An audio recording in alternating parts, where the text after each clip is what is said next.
Hemos regresado con nuestra hora de doctrina bíblica reformada. La semana pasada hemos terminado con la serie de los atributos de Dios, donde nosotros hemos mencionado acerca de los atributos incomunicables y los atributos comunicables. Y hoy nosotros empezamos con, más que empezar, seguimos con la serie de la doctrina de Dios, pero hoy vamos a tocar un tema muy puntual, lo que es la Trinidad de Dios. Seguramente ustedes habrán escuchado acerca de la Trinidad y seguramente ustedes creen en la Trinidad. Sin embargo, es bueno poder aclarar acerca de esta doctrina para que no seamos confundidos y podamos seguir conociendo más a Dios. No sé cuántos de ustedes han podido alguna vez pensar profundamente acerca de este tema.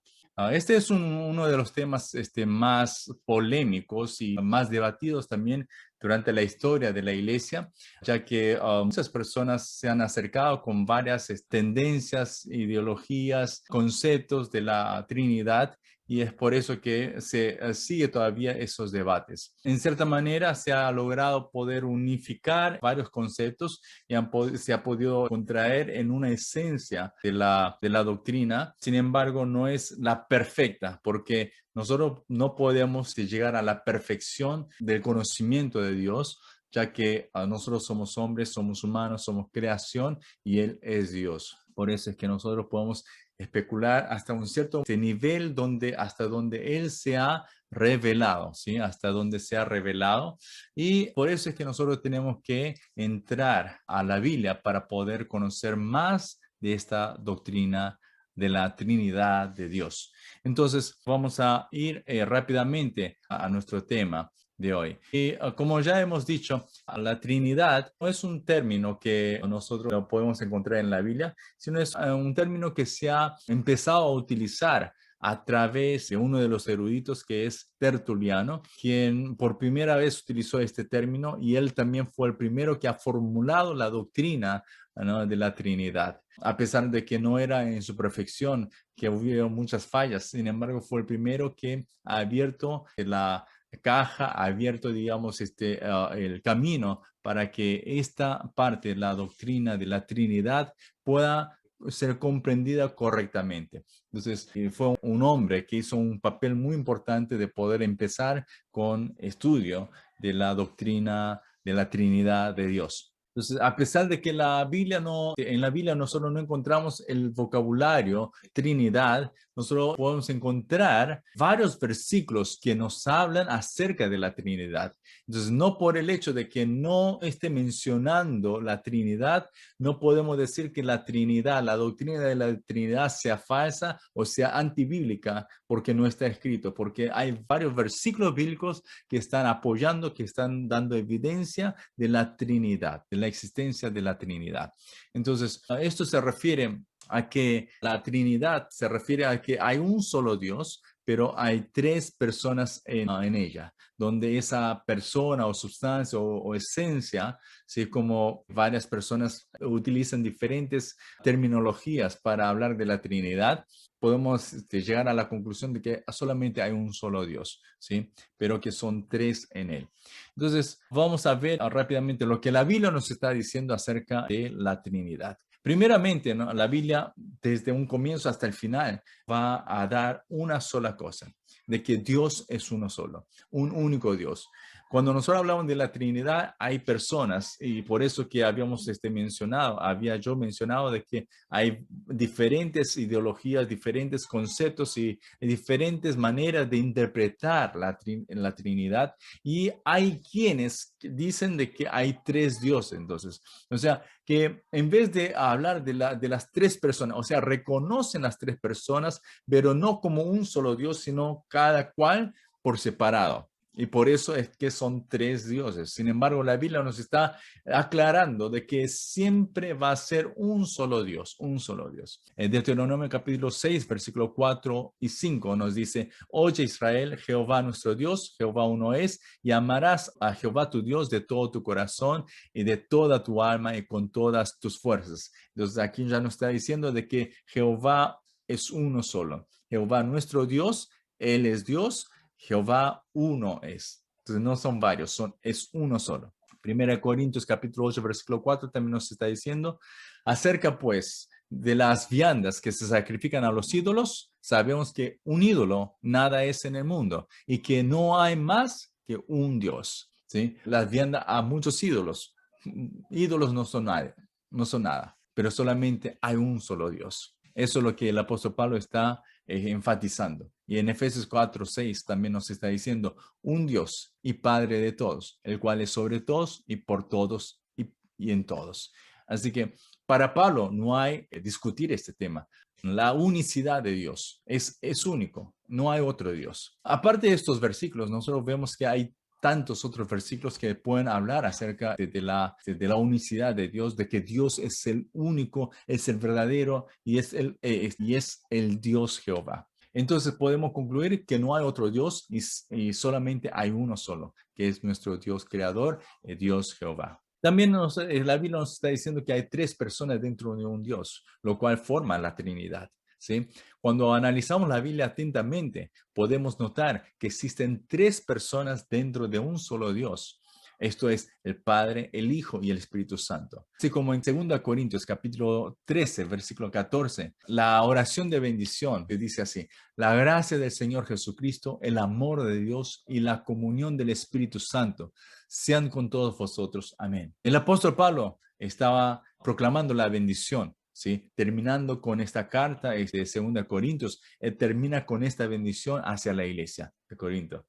Y lo hace, la bendición lo hace, no generalizando a Dios como un solo Dios, sino dentro de esa unidad de Dios, reconociendo el papel y el rol de cada uno de los integrantes, que es el Padre, el Hijo, el Espíritu Santo. Él menciona a cada uno de ellos para poder bendecir a la iglesia. Entonces, la gracia del Señor Jesucristo, el amor de Dios y la comunión del Espíritu Santo. Ahí ya entra a enfatizar no solamente las tres personas de la Trinidad, sino también el orden, como también la función de cada uno de ellos. Hoy también en muchas iglesias, especialmente en las iglesias presbiterianas y en especial todavía en las iglesias coreanas, cada vez que termina el culto o el servicio de adoración, terminan con esta bendición para poder despedir así a la congregación. Mateo capítulo 28 también nos está diciendo así, por tanto, id y haced discípulos a todas las naciones, bautizándolos en el nombre del Padre y del Hijo y del Espíritu Santo. Antes de la ascensión a los cielos, Jesús, él encomienda a sus discípulos a que bauticen en el nombre del Padre y del Hijo y del Espíritu Santo. En resumidas palabras, también estaba enseñando acerca de la Trinidad.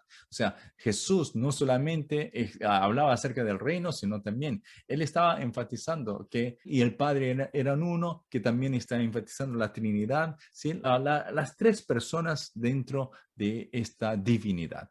Pero no solamente eso, sino también en el Antiguo Testamento podemos ver que cuando Dios se refiere a su persona, muchas veces lo hace en primera persona del plural, donde está indicando de que hay un solo Dios, pero dentro de ese Dios son varios, ¿sí? Entonces, aquí nosotros podemos ver, por ejemplo, en Génesis capítulo 1, versículo 1, donde dice, en la Biblia dice en español, y en el principio Dios creó los cielos y la tierra. Pero si nosotros vemos idioma original, la palabra Dios es Elohim, y esta palabra Elohim puede utilizarse tanto en plural como en singular, dependiendo de la coyuntura de la frase, también de la situación, el contexto y también el verbo, en qué modo está conjugado. Eso también influye para poder ver si Elohim se va a utilizar como singular o como plural, porque la palabra Elohim en sí es una palabra en plural, pero según el contexto, se utiliza también como singular. Entonces, esta palabra Elohim,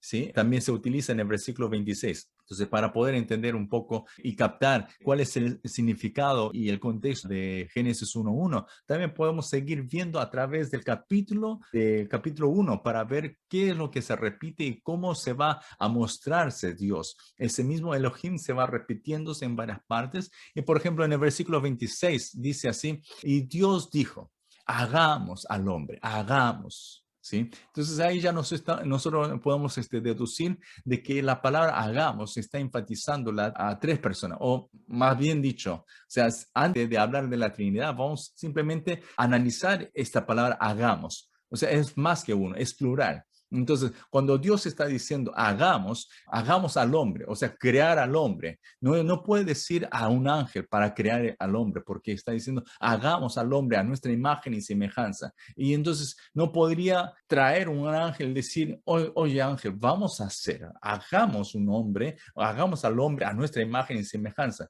Si fuera ese caso, Dios estaría rebajando al nivel del ángel para decir, oye ángel, tú y yo somos, tenemos la misma imagen, estamos en el mismo nivel, así que hagamos juntos al hombre. Ahí entonces podría entenderse como hagamos a nuestra imagen y semejanza, pero eso no acontece porque Dios es el creador y Él es omnipotente, omnipresente, lo cual el ángel no, es una creación, el ángel es una creación. Por eso es que nosotros tenemos que entender de que cuando habla de hagamos a nuestra imagen y semejanza, ese Elohim está hablando de un singular, pero dentro del singular un plural. Es un poco confuso, pero esa es la, digamos, la idea y la esencia de todo esto. La palabra bara, el verbo bara, en el versículo 1 de Génesis 1, ¿sí? Cuando dice Bereshit bara, en el principio creó, ¿sí? Entonces esta palabra crear, este verbo creó, ¿sí? Está conjugado en tercera persona del singular, no plural. Entonces, supuestamente cuando se habla Elohim, creó Elohim, bara Elohim, estamos hablando de que es los dioses, o sea, si vamos gramáticamente a conjugar y a traducir, sería los dioses creó, pero esto no tiene sentido, ¿sí? Gramáticamente no tiene sentido y tendría que ser los dioses crearon, pero el verbo no se puede cambiar. Lo que manda siempre es el verbo, por eso es creó. Entonces, Elohim, en vez de utilizarse como plural, se utiliza como singular. Entonces, Dios creó. Y ese mismo Dios en el versículo 26 nos está denotando de que también se utiliza como plural, hagamos. ¿Sí? Entonces ahí podemos entender de que ya en el capítulo 1 de Génesis ya nos está mostrando, revelando a Dios como un Dios trino. En fin, para no complicar mucho las cosas, Génesis 1 también nos está desde un comienzo dando a conocer de que hay un solo Dios, pero que también dentro de ese Dios hay una Trinidad, así hay una pluralidad dentro de ese Dios. En Génesis capítulo 3, versículo 22 también nos está diciendo así, y dijo Jehová Dios, he aquí el hombre es como uno de nosotros, sabiendo el bien y el mal. Aquí prácticamente menciona el pronombre nosotros. Entonces, no cabe a duda de que ya hay una pluralidad, de que hay un Dios, un solo Dios, pero dentro de ese Dios hay varias personas. Y es por eso que nosotros a lo largo de la Biblia podemos deducir que entonces y concluir de que está conformado por varias personas ese Dios, lo cual es un solo Dios, pero varias personas. Y a lo largo de la Biblia solamente menciona al Padre, al Hijo y al Espíritu Santo como ese Dios, ¿sí? No hay otro Dios, solamente son los tres. Por eso es Trinidad. Entonces la Biblia también nos revela que la esencia de la Trinidad, en su esencia, en su gloria, en su poder, son todos iguales. Esto no quiere decir que la esencia, el poder y la gloria de ninguna de las personas de Dios se difiere uno del otro, ¿sí? En otras palabras, ¿sí? No podemos diferenciar en eso. La diferencia tiene que ser funcional, no la es esencial. En primer lugar, nosotros podemos ver de que está el Padre, Dios, ¿sí? Cuando la Biblia menciona a Dios de forma generalizada, casi siempre se refiere al Dios Padre. Como ejemplo, podemos nosotros mencionar Gálatas 1, versículos 1 al 3, donde dice Pablo apóstol, no de hombres ni por hombres, sino por Jesucristo y por Dios el Padre, que lo resucitó de los muertos, y todos los hermanos que están conmigo a las iglesias de Galacia, gracia y paz sean a vosotros, de Dios el Padre y de nuestro Señor Jesucristo. Entonces está mencionado al Dios el Padre y a Jesucristo. En segundo lugar está el Hijo Dios. Dios Hijo. En Juan capítulo 1, versículo 1, dice, en el principio era el verbo y el verbo era con Dios y el verbo era Dios. Aquí el verbo se refiere a Jesucristo, pero no solamente dice que Jesús, siendo el verbo, estaba con Dios, sino dice que era Dios. Entonces estamos hablando de que Jesús también era Dios, o sea, era parte de la divinidad de ese único Dios. Entonces podemos concluir de que Jesús es Dios. En Juan capítulo 20, versículo 28, nosotros podemos ver donde Tomás, él después de haber puesto, ¿sí? Haber tocado la marca de la mano, como también del costado de Jesús, de su crucifixión, él confesó, después de haber visto, él creyó y él confesó, Señor mío y Dios mío. Está uniendo a los dos, Señor y Dios. O sea, como que lo reconoce como el Hijo de Dios viviente, lo reconoce como Dios sí mismo. El apóstol Pablo también declara en Romanos 9:5, de los cuales según la carne vino Cristo, el cual es Dios sobre todas las cosas. Vino Cristo, el cual es Dios sobre todas las cosas. Y en Tito también él dice así, aguardando la esperanza bienaventurada y la manifestación gloriosa de nuestro gran Dios y Salvador Jesucristo. La manifestación gloriosa de nuestro gran Dios y Salvador Jesucristo. No está hablando del Dios Padre y de Jesucristo, sino de otro Salvador, que es Jesucristo, sino estamos hablando de Dios y Salvador Jesucristo. ¿Sí? Si analizamos la frase de esa manera, Dios y Salvador Jesucristo. Entonces, son los atributos que le dan a Jesús. Entonces, también la Biblia revela que todos los atributos de Dios son aplicables también al Hijo, a Jesucristo. Él es todopoderoso, Él es omnipresente, omnisciente, ¿sí? Él estuvo en todas. Toda la creación fue creada por Él, de Él, por Él y para Él, ¿no? Y también nosotros vemos que después de la crucifixión, Dios lo ha glorificado, lo ha exaltado en gran manera. Entonces nosotros podemos ver que Dios en toda la divinidad, en toda la gloria, en toda la esencia de Dios, Jesús en su momento fue glorificado de esa manera también, donde se le aplica todos los atributos de Dios en Cristo Jesús nuevamente. Por eso podemos decir y concluir que Jesús entonces es Dios. En tercer lugar, nosotros vemos al Espíritu Santo, que es Dios también. En primera de Corintios capítulo 6, versículo 11, menciona al Espíritu Santo como el Espíritu de Dios. Y en Romanos 8, 9 también menciona como el Espíritu de Cristo. Pero la escena más fácil de poder saber de que el Espíritu Santo también se lo toma como un Dios es la escena donde en Hechos capítulo 5, en la escena de Ananías y Zafira, donde ellos están engañando a la iglesia con la ofrenda, ¿sí? Simplemente Pedro, cuando sabe de eso, les dice, ustedes han engañado al Espíritu Santo. Y después en el otro versículo sigue diciendo, ustedes no han engañado al hombre, sino han engañado a Dios. Entonces estamos viendo de que habla del Espíritu y habla de Dios. Estamos hablando de que lo une, ¿sí? O sea, no toma como el Espíritu por una parte y a Dios por otra parte, sino un solo ser, un solo Dios, ¿sí?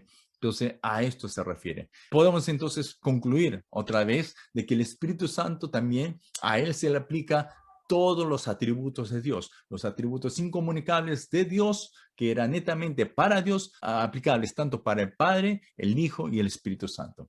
Por lo tanto, podemos concluir que la esencia divina no está dividida entre las tres personas, sino que está plenamente con todas las perfecciones en cada una de las personas, de tal manera que tienen una unidad numérica de esencia. Entonces se suele también denominarles un orden, como la primera persona de Dios, la segunda persona de Dios, la tercera persona de Dios, pero todo esto no implica un orden donde hay una subordinación jerárquica, sino simplemente un orden en la deidad para poder lograr la unidad y para poder trabajar unánimemente.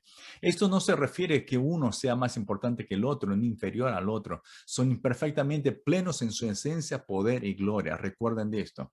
¿Y por qué es necesario enfatizar esto y aclarar esto? Porque hay personas quienes están tratando de quebrar y romper esta esencia de la Trinidad de Dios. Y el año pasado creo que fue, he visto unos videos que estaban circulando por YouTube como también por Facebook de unos pastores de Perú que son conocidos y que decían de que Jesús no era Dios. ¿Cómo puede ser esto posible? Jesús no era Dios. Eso no puede ser algo que salga de la boca de un pastor de una iglesia cristiana evangélica. No puede ser. Esta es una herejía. Si Jesús no es Dios, no puede Él ser el Salvador. Por eso, si es que nosotros le damos razón a esa palabra, a esa prédica, y si eso fuera cierto, nosotros estaríamos creyendo en vano y simplemente daríamos razón a los judíos que todavía siguen esperando al Mesías. Así que no entremos en ese juego de esas malas enseñanzas, falsas enseñanzas, ¿sí? Porque la palabra misma está diciendo que Jesús es Señor y Él es Dios, ¿sí? Señor mío, Dios mío, ¿sí? Así que tengamos por cierto de que el Padre y el Hijo son uno, el Padre, el Hijo y el Espíritu Santo son uno solo, uno en esencia. En la Confesión de Fe de Westminster, capítulo 2, el último punto dice así, está hablando acerca de la Trinidad y dice de la siguiente manera, en la unidad de la divinidad hay tres personas de una sustancia, poder y eternidad, Dios Padre, Dios Hijo y Dios Espíritu Santo. El Padre no es engendrado ni procede de nadie. El Hijo es eternamente engendrado del Padre y el Espíritu Santo procede eternamente del Padre y del Hijo. Tengamos esto en mente y vamos a tratar de seguir masticando esta definición para poder comprender un poco más, ¿sí? Las tres personas de la Trinidad se diferencian una de otra, ¿sí? O sea, son uno solo, pero cada uno se diferencia una de la otra. Cada uno tiene su función. Cada uno tiene que hacer algo aparte, ¿sí? Entonces, todo eso es para poder lograr el orden, lograr poder cumplir con todos los planos que hubo dentro de esa unidad, ¿sí? Entonces, la unidad de la Trinidad es algo, pasa de nuestro entendimiento. Nosotros no podemos entender en su totalidad. Entonces, esa unidad es tan fuerte que trabajan simultáneamente, conjuntamente y en unidad. Y ninguno de ellos se lleva la gloria para sí mismo, sino glorifican uno al otro. El Padre glorifica al Hijo, el Hijo al Padre, el Espíritu Santo también al Padre, al Hijo, y así viceversa. Y toda esta Trinidad siempre está ligada en un amor perfecto, en la santidad perfecta, en la perfección de su esencia, están siempre ligados. Por eso es que ellos son un solo Dios, pero cada uno tiene su función aparte. Como les dije desde un principio, para el hombre es imposible asimilar esta doctrina de la Trinidad, pues por más que podamos nosotros dar ejemplos para poder, en cierta manera, tratar de entender la esencia de la Trinidad, es imposible, ¿sí? Por lo tanto, es importante aferrarnos más todavía en la palabra, porque es muy importante saber lo que la palabra dice acerca de la Trinidad, de lo que nosotros podemos imaginarnos o interpretar, ¿sí? Lo que la palabra dice, eso es lo que nosotros tenemos que aferrarnos y sostenernos, porque esa es la verdad. Así que siempre sigamos buscando conocer a Dios a través de su palabra para que así podamos nosotros vivir una vida de fe, por fe y para fe. Así que vamos a una pausa con una alabanza y a nuestro regreso estaremos recibiendo una palabra de parte del pastor Juan Azañero de la Iglesia Presbiteriana Filadelfia de Pachacútec en el distrito de Ventanilla. Y antes de despedirme, te quería hacer una aclaración, más que aclaración, un anuncio, para solamente recordarles de que sigan ustedes poniendo sus comentarios y preguntas, ¿sí? Les agradezco a todos los que de alguna manera están siguiéndonos por Facebook y están poniendo saludos y también nos están poniendo ciertos comentarios muy así simples, pero realmente agrada, ¿sí? Poder intercambiar ideas o corazones, poder interactuar con ustedes. Así que ese es nuestro deseo y recordarles que la semana que viene nosotros vamos a hacer por primera vez el sorteo. Y vamos a elegir, más que hacer un sorteo, vamos a elegir a la persona que va a llevarse el primer premio que hemos dicho del devocional Tiempo con Dios de la edición del mes de mayo. Así que no se pierdan la oportunidad, todavía tienen una semana para poder poner su comentario y también sus preguntas para que así podamos juntos seguir creciendo en este contenido y también en el conocimiento de Dios. Y bueno, yo me despido de ustedes deseando que nuestro buen Señor los guarde y los guíe en cada momento de sus vidas. Nos vemos el sábado que viene en este mismo horario en la frecuencia AM 640, Radio del Pacífico, emisora evangélica de todos y para todos. Dios los bendiga.